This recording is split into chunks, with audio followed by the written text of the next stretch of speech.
guys, it's Amy, your golf coach. Welcome to Senior Must Do series. Just like Dr. Clemens told us in the previous interview, we shouldn't be going around copying tour pros swings, but we have to find our own golf swings according to our needs. In this episode, I will talk about two types of commonly seen backswings and help you build your own golf swing to maximize your performance. Let's talk about a proper coil. In the backswing, at the top of the backswing, your hips are 45 degrees turned, your shoulders about 90, and your hands are a little bit higher than ear high. That's the most ideal position. And tour pros tend to turn a little bit more than 90 degrees, and the power comes from uncoiling that coil in the downswing, and you can gain a lot of speed, power, therefore longer distance, sort of like this. But a lot of amateurs tend to not be able to make as much of a turn, and we're going to talk about the two most commonly seen backswings in golf. Number one would be not turning enough and you're making about half swing-ish backswing. That's number one. Second style of swing would be the exact same thing, not enough turn in the backswing, but you're bending the lead arm to make it appear to be a full swing, but technically it's really not. So golfers would ask these questions. Number one would be, is it okay if I don't make a full turn? Number two would be, is it okay to keep the lead arm bent, or do I absolutely have to keep it straight? So to answer those questions, let's just go through the two styles and talk about the pros and cons of the both styles. The first style, the half swing backswing, boom, where your hands finish a lot lower than a full swing position. When you're making half swings, there are many different reasons why this would happen, but some of the reasons that stick out is that you're lacking flexibility. You just simply can't turn more than that or raise your hands higher than that position. Or it could be because it's something that Dr. Corey mentioned in the previous episode, that if you have poor balance in your feet, now your body resists from turning. That's why you feel like you lack flexibility, but you actually don't. It's the poor balance. And number three could be because you actually learned the wrong way or never been taught the correct rotation in the backswing. You just got in the habit of doing half swings. And number four could be because you swing very armsy. When you use a lot of arm strength to hit the golf ball, now there's a lot of tension in the upper body, making it tense up, so it feels like you have zero flexibility, but in reality your flexibility might be actually pretty good. You're just putting a lot of tension in your upper body that's making you not be able to turn as much as we would like. So there are many different reasons. Let's talk about some of the pros when you're making the half swing.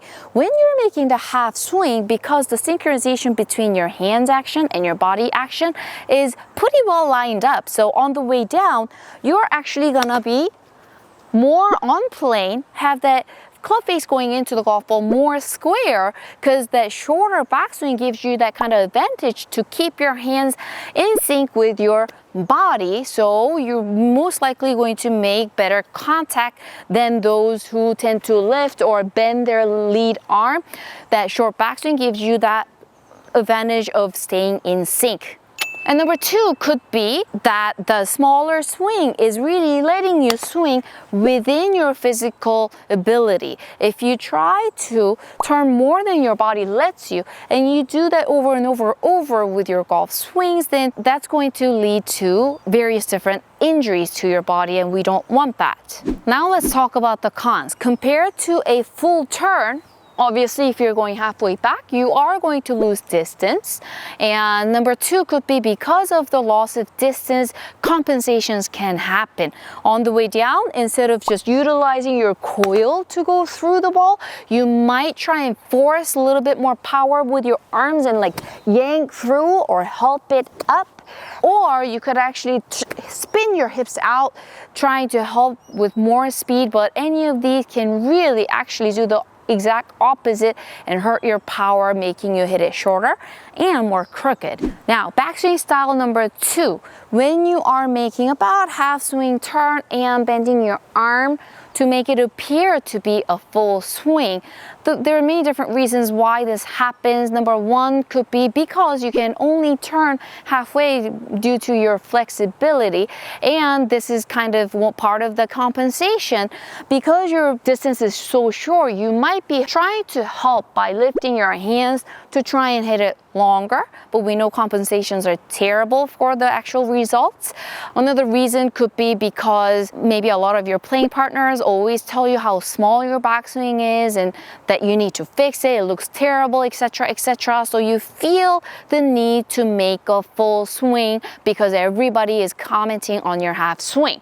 That's very common, and when you bend your lead arm, it really tricks everyone's eyes to think that you've made a full swing when it really is a half swing turn. And then another reason could be because simply you were never taught the right movements in the backswing to make the full turn. You might be able to do this movement, but you were really never taught how to do it. So those are the reasons. Now let's talk about the pros. When your left arm is bending, boom, compared to where your hands should be in relation to your body. If your hands are here, now you bend and your hands are a lot higher. Now those hands will pick up a little bit more momentum and speed on the way down, like a vertical speed toward the ball. So if you have a proper follow through to support that vertical speed, you could gain a little bit more distance because your hands start rather than here, it's a little bit higher. The second pros, I sort of mentioned it earlier, you could trick your playing partners to believe that you're making a full swing even though you're not. So they will stop teasing you about your smaller swing. I don't know, golfers tend to do that. So those are the pros. Cons, we have a little bit more cons when it comes to bending that lead arm. So let's talk about those. So distance from your hands to your chest, we call that the arc. We're trying to keep the width of the arc consistently throughout the whole swing so we can come back to the golf ball on plane with full control of the club face and create as much speed as possible through the ball. Let me show you a proper speed again, maintaining the arc, distance from hands to your chest. But if your arc is getting narrower at the top, it's gonna get very inconsistent on the way down. You have to try and get that width back, and you're really literally gonna be off plane. Your club face is going to be out of control. You're gonna be hitting it thin, fat, left, right, short, every missed shots you could possibly think of. Another con is that because you're creating a lot of vertical speed downward, if you don't have the proper follow through to support that, now your club can dig in, hit it super fat. If you try to avoid digging in and help up, you could possibly miss it thin.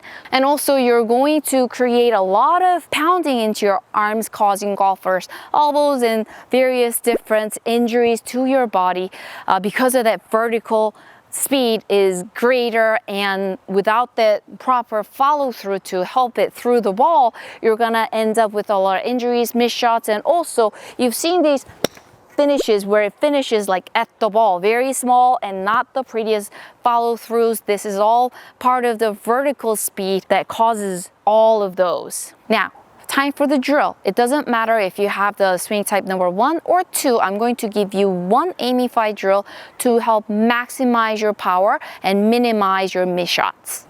Ta-da! It's a ball. This is one of my favorite tools, as you guys know. You're gonna go ahead and put it on your neck.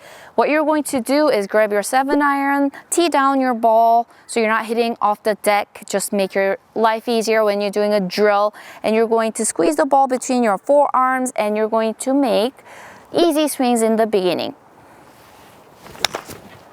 This will really help maximize your swing speed and your efficiency of the turn through the wall within the range of motion you can make, which is very important. So if you tend to do the half swing, now you're gonna have a very efficient follow through if you do this drill enough times. If you tend to have a bent lead arm in the backswing with the ball between your forearms, this kind of helps you to bend a little less because you're squeezing more, and if you bend you might drop the ball, so it's gonna help you eliminate the bending a little bit, and also it's gonna help you to really throw through, brush through beautifully in the downswing, and you're maximizing your body turn for speed and power. So if you tend to have a smaller backswing or lead arm bent, don't worry too much about it. Just know these facts and really keep working with the ball. If you want to use like an empty plastic water bottle and put it between your arms, that's totally fine. But if you're sick and tired of picking them up after every shot, you're welcome to come check out my shopping, aimeelist.com. I have the balls for you ready. It's really going to help you to gain more distance and consistency and protect your body. To maximize performance on the golf course, we have to understand our body and build our swings accordingly. Try today's Aimee 5 drill to help you hit great shots without straining the body. And in the next video, we will talk about the coil in depth. Thank you so much for golfing with me today, and see you in the next one. Mwah.